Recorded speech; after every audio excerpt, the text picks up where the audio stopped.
نحمده ونصلي على رسوله الكريم أما بعد فأعوذ بالله من الشيطان الرجيم بسم الله الرحمن الرحيم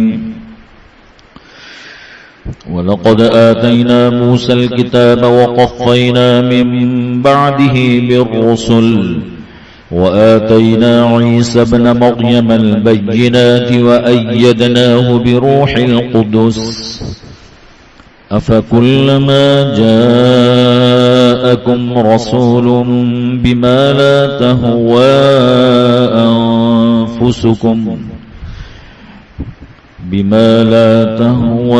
أنفسكم استكبرتم ففريقا كذبتم وفريقا تقتلون وقالوا قلوبنا غلف بل لعنهم الله بكفرهم فقليلا ما يؤمنون ولما جاءهم كتاب من عند الله مصدق لما معهم وكانوا من قبل يستفتحون على الذين كفروا فلما جاءهم ما عرفوا كفروا به فلعنة الله على الكافرين بئس ما اشتروا به أنفسهم أن يكفروا بما أنزل الله بغيا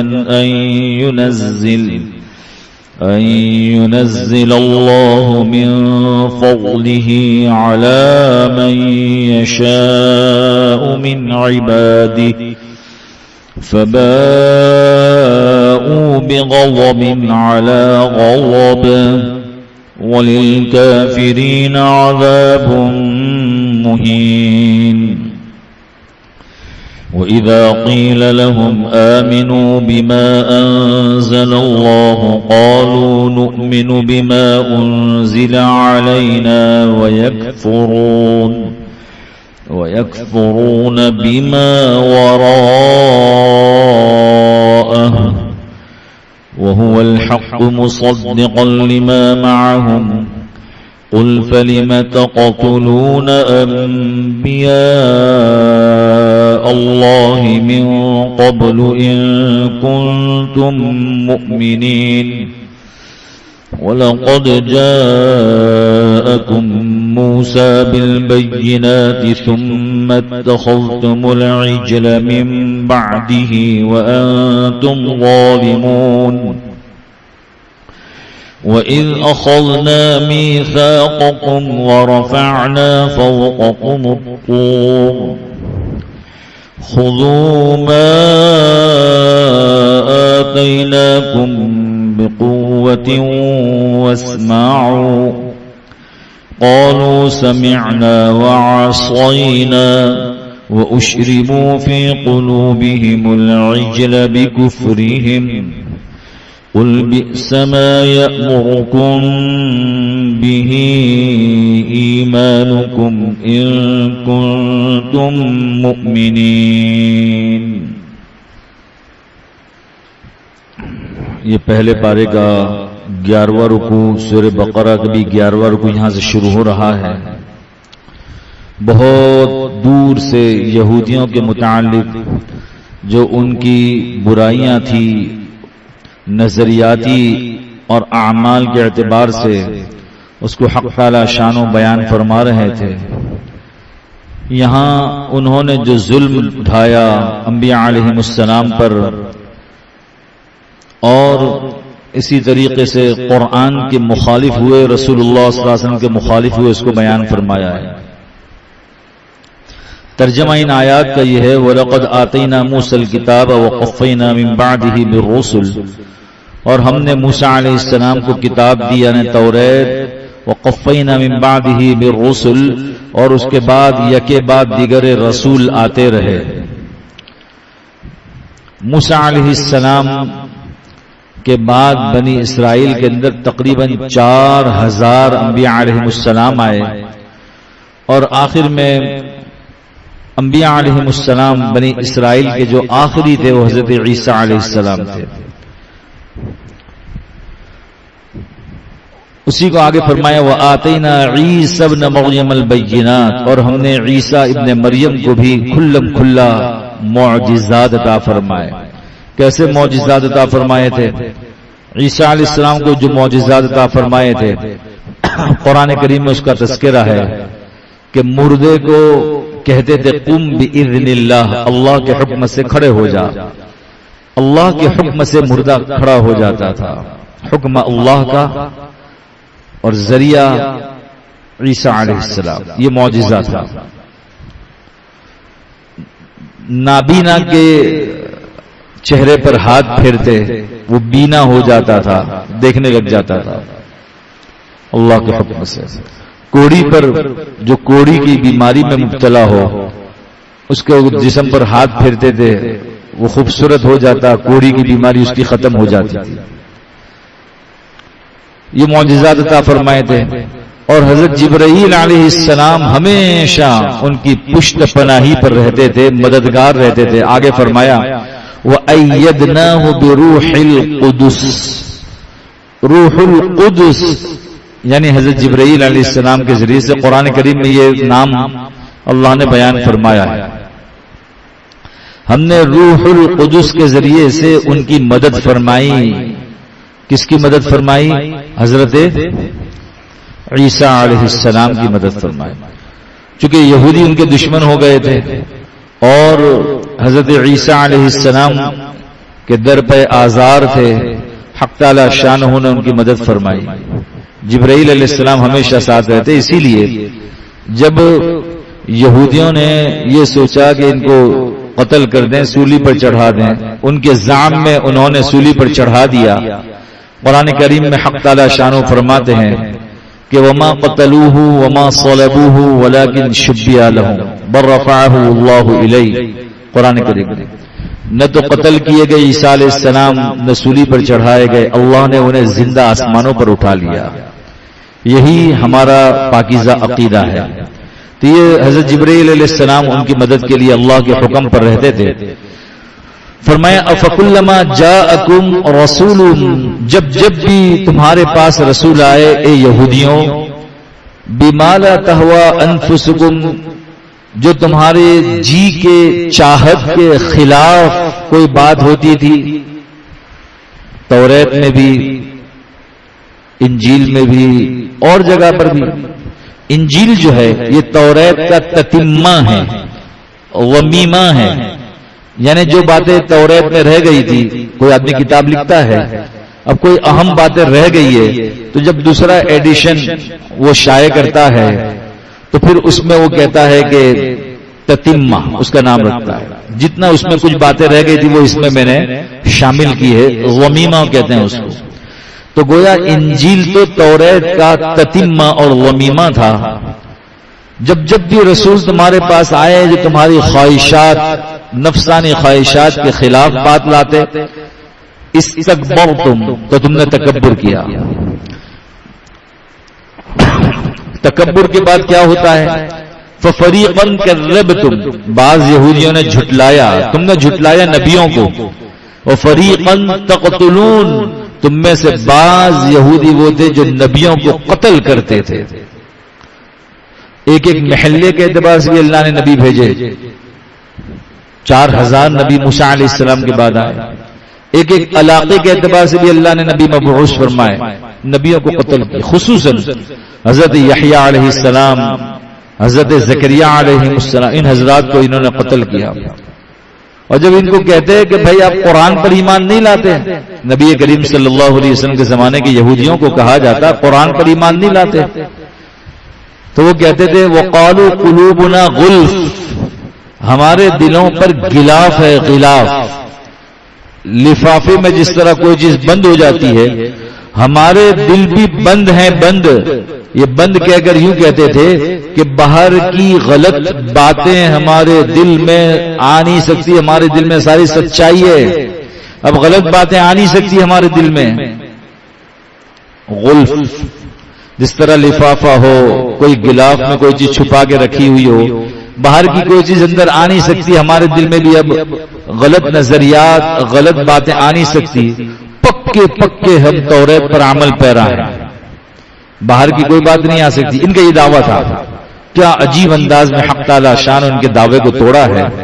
آگے جا کر توڑتے ہیں. یا فرمایا بل لعنہم اللہ بکفرہم، تمہارے دلوں پر غلاف نہیں ہے بلکہ اللہ نے تمہارے کفر کی وجہ سے لعنت کی ہے تم پر. بل لعنہم اللہ، بلکہ اللہ نے لعنت کی ہے تم پر بکفرہم، کفر کے سبب.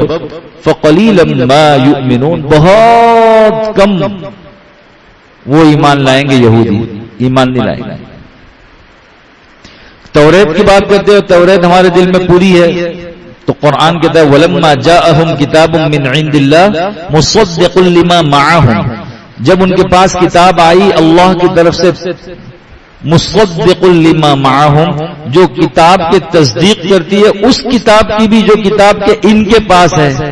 قرآن میں اللہ نے ساری کتابوں کی تصدیق کی ہے کہ توریت بھی، زبور بھی، انجیل بھی ہم نے نازل کی ہے. صحف ابراہیم و موسیٰ یہ بھی ہم نے اتارے ہیں. 104 کتابیں اللہ نے اتاری ہیں. 4 بڑی کتابیں قرآن، توریت، انجیل اور زبور، اور 100 صحیفے. اللہ کہتے ہیں یہ سب ہم نے اتارے ہیں. تو توریت کی جو تمہارے ہاتھ میں کتاب ہے اس کی بھی تصدیق ہوئی نا. قرآن تو تصدیق کر رہا ہے کہ توریت بھی حق ہے. ایک بات تو توریت جب حق ہے اور توریت میں بھی تذکرہ ہے کہ قرآن آئے گا وہ حق ہے، نبی آخر الزمان آئیں گے وہ حق ہے، تو توریت پر ایمان کیوں نہیں لاتے؟ توریت پر پورا ایمان ہوتا تو نبی پر ایمان لے آتے. اس لیے کہ جس میں کہا گیا ہے کہ نبی آئیں گے وہ برحق ہوں گے. تو جب توریت پر دعویٰ تمہارا یہ ہے کہ ہمارا پوری توریت پر عمل ہے، تو توریت میں تو یہ بھی ہے کہ نبی آئے تو ان پر ایمان لے آنا. تم تو ایمان نہیں لا رہے. اس کا آگے اللہ تذکرہ فرما رہے ہیں وَكَانُوا مِن قَبْلُ يَسْتَفْتِحُونَ عَلَى الَّذِينَ كَفَرُوا. 3 یہودی قبائل آباد تھے مدینہ منورہ میں، بنو نغیر، بنو قریظہ، بنو قینقاع. اور انصار جو بعد میں انصار بنے وہ اوس اور خزرج، یہ بہت زیادہ کافر تھے. جب بھی یہودی کم تھے، جب یہودیوں کی لڑائی ہوتی تھی مدینہ منورہ میں کافروں سے، جو بعد میں سارے کفار انصار بن گئے، تو یہ انصار جو اس وقت کافر تھے ان کو کہتے تھے انتظار کرو، نبی آخر الزمان آنے والے ہیں، ہم ان کے ہاتھ پر ایمان لائیں گے اور ایمان لانے کے بعد تمہارے خلاف ہم لڑیں گے اور تم کفار و مشرکین کو ہم ختم کریں گے. دعویٰ تو یہ تھا. جب نبی آخر الزمان صلی اللہ علیہ وسلم تشریف لائے اور دعوت شروع ہوئی تو انہوں نے انکار کر دیا بغض اور عناد کی وجہ سے کہ یہ محمد اسماعیلی ہیں، محمد اسحاقی کیوں نہیں ہے. حضرت ابراہیم علیہ السلام کے 2 بچوں کو اللہ نے نبی بنایا. بچے 5 تھے، ایک اسحاق اور ایک اسماعیل علیہ السلام. اسحاق علیہ السلام کی اولاد میں پھر حضرت یعقوب علیہ السلام، ان کے 12 بیٹے، پھر ان کی نسلوں میں ان میں بھی حضرت یوسف علیہ السلام نبی، پھر اور انبیاء علیہ السلام آتے رہے.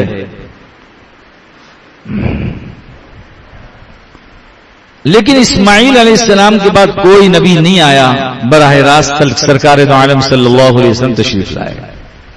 تو ان کو یہ حسد تھا کہ چچا زاد کے اندر نبوت آخری نبوت کیوں گئی. اسحاق علیہ السلام جن کے ساتھ ہماری وابستگی ہے ان کے اندر نبوت کیوں نہیں رہی، نبی آخر الزمان اس میں کیوں نہیں آیا. قرآن کریم میں اللہ نے 5ویں پارے میں اس کو بیان فرمایا ہے ام یحسدون الناس علی ما آتاهم اللہ من فضل. حسد کرتے تھے. اللہ نے اس کو یہاں بیان وَكَانُوا مِن قَبْلُ يَسْتَفْتِحُونَ عَلَى الَّذِينَ كَفَرُوا. اور اس سے پہلے تو وہ لوگ فتح کی باتیں کرتے تھے کہ ہم کافروں پر فتح حاصل کریں گے. يَسْتَفْتِحُونَ عَلَى الَّذِينَ كَفَرُوا، ایمان والوں سے مل کر نبی آخر الزمان محمد رسول اللہ صلی اللہ علیہ وسلم کے ہاتھ پر ایمان لا کر. فَلَمَّا جَاءَهُمْ، جب آگے نبی آخر الزمان ما عرفوا، جس کو وہ پہچانتے بھی تھے، قرآن کریم میں دوسرے پارے کے اندر بالکل شروع میں اللہ رب العزت نے اس کو بیان فرمایا ہے کیسے پہچانتے تھے. الذین آتیناہم الکتاب یعرفونہ کما یعرفون ابناءہم. یہودی ایسے پہچانتے تھے سرکار دو عالم صلی اللہ علیہ وسلم کو جس طرح کوئی شخص اپنے چھوکرے کو پہچانتا ہو, اپنے لڑکے کو پہچانتا ہو. باپ کو جب بچہ پیدا ہوتا ہے تو باپ کو پتا ہوتا ہے اس کے یہاں تل ہے, یہاں کوئی خامی ہے, یہاں کوئی چیز ایسی ہے. بڑا ہوتا ہے پھر پردے کا مسئلہ ہوتا ہے. بچپن میں تو باپ کو سب پتا ہوتا ہے کہ یہاں اس کو یہ عیب ہے یا کوئی دانا ہے یا کوئی تل ہے مثال کے طور پر. حالانکہ بعد میں تو کپڑے ہیں, لیکن جس طریقے سے کوئی شخص اپنے بیٹے کو جانتا ہے اس طرح پیارے آقا صلی اللہ علیہ وسلم کی ایک ایک نشانیاں جانتے تھے. فلما جاءہم ما عرفوا, جس کو جانتے تھے وہ تشریف لے آئے. کفروا بھی, کفر کیا رسول اللہ صلی اللہ علیہ وسلم پر ایمان نہ لا کر. اللہ کہتے ہیں فلعنت اللہ علی الکافرین, ایسے کافروں پر اللہ کی لعنت ہی لعنت ہے. بئس ما اشتروا به انفسهم, بہت برا ہے جو خریدا انہوں نے اپنی ذات کے لیے. ان یکفروا بما انزل اللہ بغیا, کیا خریدا کہ انہوں نے اللہ پر ضد کے طور پر جو کچھ اللہ نے نازل کیا تھا اس پر کفر کیا. بغیا یعنی ضد کے ساتھ, وہی حسد. جانتے تھے پھر بھی ایمان نہیں لائے, یہ ضد تھی. ان ينزل اللہ من فضلہ علی من یشاء من عبادی, کہ اللہ نے اپنے فضل سے اپنے بندوں میں سے جسے چاہا آخری نبی بنا دیا. تو یہ اسحاق علیہ السلام میں سے آخری نبی کیوں نہیں بنایا, اور اسماعیل علیہ السلام میں سے آخری نبی کیوں بنایا؟ اللہ جسے چاہے نبوت دے دیں. نبوت جو ہے یہ کسبی نہیں ہے, یہ وہابی ہے. کسبی کا کیا مطلب؟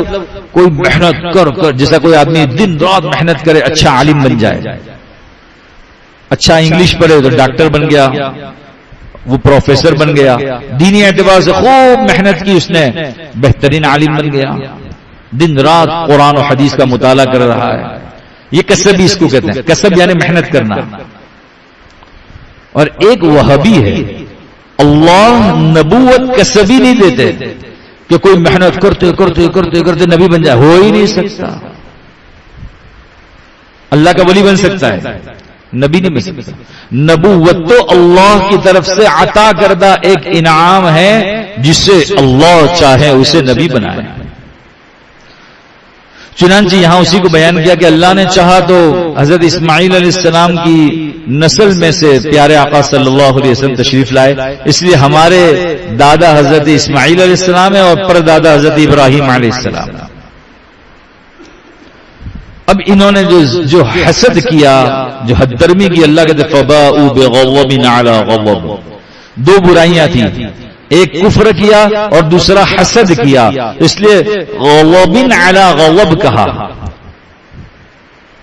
اللہ کا غضب بالائے غضب ان پر ہے. پہلے لعنت بھی ہوئی, پھر یہودیوں پر اللہ نے کہا کہ اللہ کا غضب بالائے غضب, غضب در غضب. وللکافرین عذاب مہین, اور ایسے کافروں کے لیے دردناک عذاب, ذلت آمیز. مہین ذلت آمیز عذاب, ذلت ہوگی. یہاں ایک عجیب نقطہ شیخ الہند رحمت اللہ علیہ نے لکھا ہے کہ وللکافرین عذاب مہین یہودیوں کے لیے استعمال کیا ہے, کافروں کے لیے استعمال کیا ہے کہ ان کے لیے ذلت آمیز عذاب ہوگا. ایمان والوں کے لیے عذاب مہین کا لفظ نہیں ہے. ایمان والوں کو جو عذاب ہوگا تو وہ ان کی صفائی کے لیے ہوگا. حدیث میں آتا ہے جس طرح سونا یہ پرانا ہو جائے اور اس پر میل کچیل جم جائے, اس کو بھٹی میں ڈالا جاتا ہے, لیکن نکھارنے کے لیے ڈالا جاتا ہے تاکہ اتنی تھوڑی دیر رکھا جلدی سے نکالا نکھر جائے دوبارہ. پیتل ہے, تانبا ہے, تو یہ ان برتنوں کو بھی پھر کلائی والا برتن اب تو نظر بھی نہیں آتے. کلائی والے برتن پہلے زمانے میں ہمارے کو والدہ کہتی تھی جاؤ اس پر کلائی کر کے لاؤ, تو وہ ہم جاتے اور وہ جو ہو اس کے اندر سے دھواں نکلتا, اور اس کو اندر دھوئیں کے بعد جب وہ گرم ہو جاتا اس کے اندر ایسے ایک پٹی ہوتی چاندی کی, اس کو لگاتے تھے اور وہ بھی ایک عجیب بات تھی طب کے اعتبار سے، خمیر اگاؤ زبان ہر آدمی اپنے پیٹ میں ڈالتا تھا، روزانہ کھانا پکتا، کھچڑی پکتی، وہ چاندی غیر اختیاری طور پر اتنی ہماری پیٹ میں جاتی تھی، آدمی مضبوط ہوتا تھا۔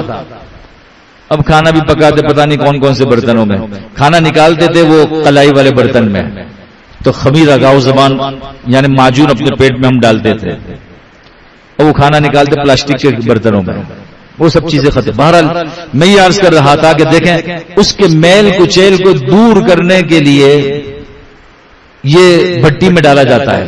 حدیث میں آتا ہے ایمان والوں کو جو جہنم میں حق تعالی شانوں ڈالیں گے گناہوں سے پاک کرنے کے لیے۔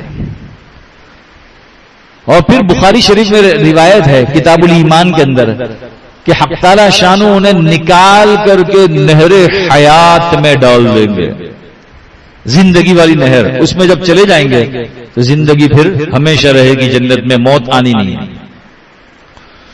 اللہ ہم سب کے ساتھ اپنے فضل و کرم کے ساتھ، اپنے فضل و کرم سے بغیر استحقاق کے معافی کا، مغفرت کا اور جنت کا فیصلہ فرما دیں۔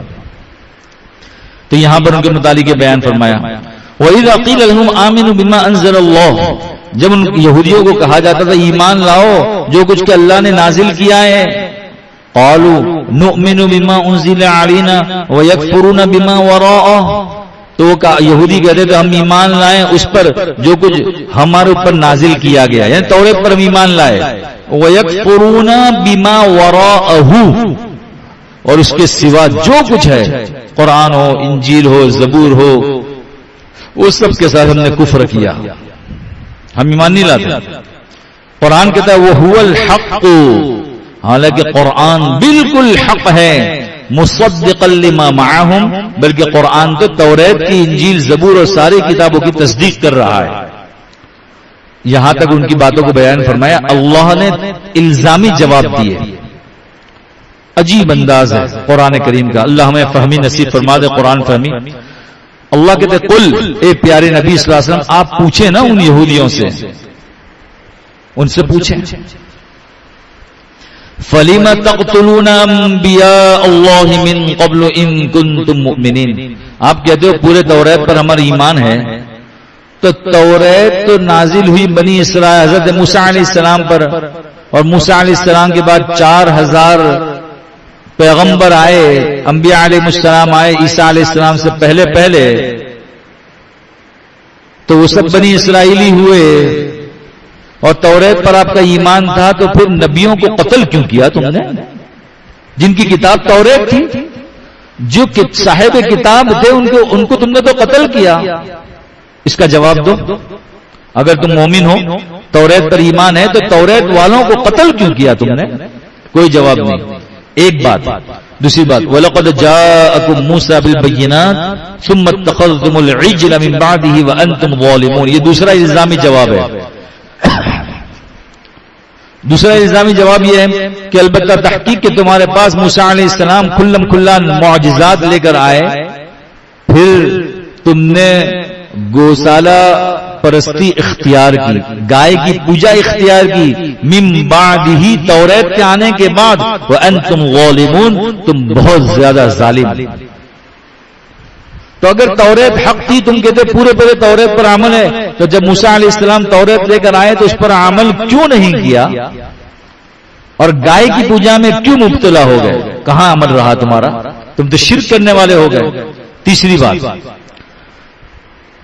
تیسری بات یہ کہ توریت کے متعلق جب آپ کو کہا موسیٰ علیہ السلام، جیسا پہلے گزر چکا، پھر 70 لوگوں کو لے کر گئے، اور پھر توریت آئی کہ اب تو اس پر زندگی گزارو اور جہاد کے لیے نکلو، انہوں نے عمل نہیں کیا، تو اس کو اللہ فرماتے تیسری بات وَإِذْ أَخَذْنَا مِيثَاقَكُمْ وَرَفَعْنَا فَوْقَكُمُ الطُّورَ، اور اس وقت کو یاد کرو جس وقت ہم نے تم سے عہد لیا اور ہم نے تمہارے اوپر کوہ طور کو رکھ دیا۔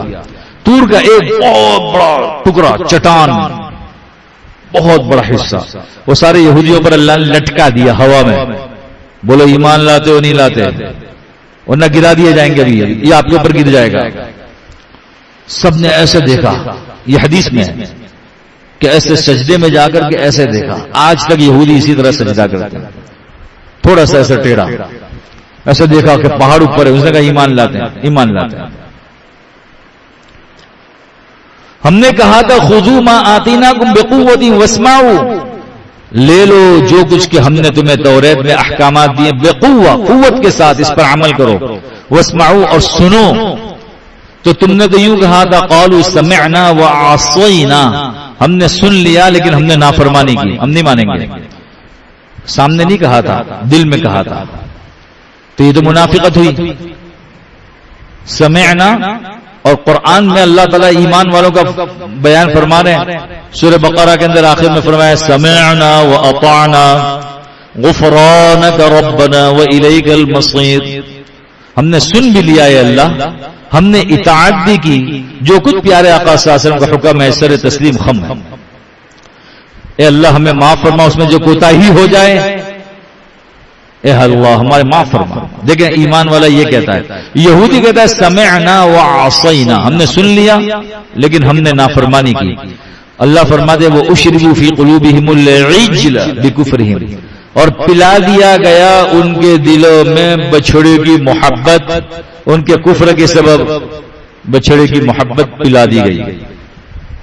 کہتے تھے گائے سے ہی سب، ابھی آئے گا محرم کا زمانہ، محرم کا مہینہ، وہ تازیے نکلیں گے، وہ دلدل آئے گا اور وہ شبی بنے گی، ایسی محبتیں کچے ایمان والوں کے دلوں میں پیوست ہو جاتی ہے کہ وہ دلدل سے مانگتے ہیں، وہ تعزیے سے مانگتے ہیں، اس کے اطراف میں گھومتے ہیں، یہ شبی یہاں نمائش کے پاس اور پتہ نہیں کہاں کا اس کے اطراف میں گھومتے ہیں، اور وہ جو پورے سال چرس پیتے ہیں وہ چھوٹے چھوٹے دکانیں بنا کے رکھتے ہیں۔ یہ پکی بات بتلا رہا ہوں، بنانے والوں سے میں نے بلوایا تھا، پوچھا وہ دکان ہے، بھائی آپ کو کتنی دکان چاہیے؟ کہ 5 دکانیں، کہ ایک دکان 500 روپے کی ہے، 5 دکان 2500 روپے کی، وہ دکان کے چھوٹے چھوٹے ٹکڑے ہوتے کھلونے، وہ 5 دکان دیتے ہیں۔ یہ کہتے ہیں کہ تعزیے کے نام پر ہم نے 5 دکانیں لی، اس سال 5 دکانیں ہماری بن جائے گی۔ لا حول ولا قوت الا باللہ۔ لڑکا نہیں ہے تو تعزیے والے کے پاس جاتے ہیں، وہ تعزیے والا پورے سال کبھی نماز نہیں پڑھتا، اور اس کے پاس جا کر کہتے ہیں کہ بابا ہمیں لڑکا نہیں ہے، لڑکا چاہیے، تو لڑکے کی جو ہے نا پلاسٹک کے بنے ہوئے ہوتے ہیں، کہ یہ لڑکا لے لو، 1000 روپے کا لڑکا ہے، وہ 1000 روپے دیے، لڑکا لیا، تو اس سال لڑکا ہو جائے گا، اس لیے کہ بابا نے کہہ دیا، تعزیہ والے بابا نے۔ کہاں جا رہی ہے امت؟ یہودیوں کے بھی دل میں گائے کی محبت ڈال دی گئی تھی، وہ اشربوا فی قلوبہم العجل بکفرہم، ان کے دل میں گائے کی محبت میں نے پہلے عرض کیا تھا کہ جبرائیل علیہ السلام جہاں ان کا گھوڑا ٹاپ مارتا تھا، اس کے نیچے کی مٹی سامری نے اٹھا لی تھی، قرآن میں اس کا تذکرہ موجود ہے۔ سامری کو پتا تھا وہ موسیٰ علیہ السلام کے قریب رہا تھا، تو سامری نے وہ مٹی اٹھا لی، اس مٹی کے اندر اللہ ہی کے حکم سے قوت گویائی تھی، بولنے کی طاقت، وہ اس نے اس گائے کے اندر ڈال دی، گائے بول رہی ہے۔ اب یہ کہتے بھگوان بول رہا ہے، بھگوان بول رہا ہے، تو اب وہ جب بول رہی ہے تو کہا یہی ہمارا خدا، اور سامری نے کہا موسیٰ علیہ السلام کوہ طور پر اللہ سے ملنے کرے گا، اللہ تو خود یہاں آ گیا ہے، گائے کے اندر حلول کر گیا ہے، اللہ گائے کے اندر حلول کر گیا ہے، اس کو اللہ تعالیٰ یہاں بیان فرما رہے ہیں۔